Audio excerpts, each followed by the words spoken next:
आपने आईएमएफ को सामने रख के ये कहा कि वीट डीरेगुलेट, गंदम जो है इसके गवर्नमेंट का अमल दखल ख़त्म हो जाए, और आपने किसान की गंदम ख़रीदने से इनकार किया। आईएमएफ का बहाना बनाकर तमाम सूबों को भी रोका, किसी सूबे ने नहीं गंदम खरीदी। लेकिन उसके बाद वज़ीर ख़जाना साहब ने कहा प्रेस कॉन्फ्रेंस में, आप मीडिया के दोस्तों के सामने, कि हमारा क्या काम है गंदम खरीदना, या ये गवर्नमेंट का काम नहीं है।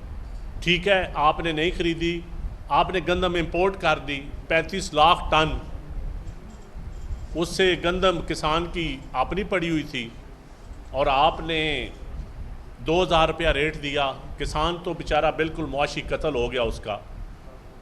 उसके बाद जब गंदम इस मुल्क में शार्ट हुई, आपका अपना स्टॉक ख़राब हुआ। आज 8 लाख टन सिर्फ गंदम आपके पास पड़ी है। आपने पास्को ख़त्म किया, पास्को का स्टॉक भी आपके पास है पड़ा हुआ, तो 28 लाख टन तो आपके पास वैसे होनी चाहिए थी as per constitution, food security को सामने रखते हुए।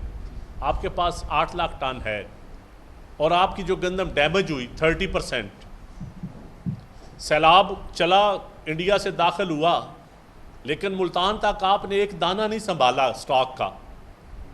सारे दरियाओं के किनारों पे जो भी स्टॉक गंदम, वो किसके ज़िम्मे है? दूसरा, आपने कहा जी डीरेगुलेट, हम गंदम के ऊपर हमारा सरकार का अमल दखल नहीं है। लेकिन आज आप हमारी किसान की गंदम केपीके क्यों नहीं जाने दे रहे?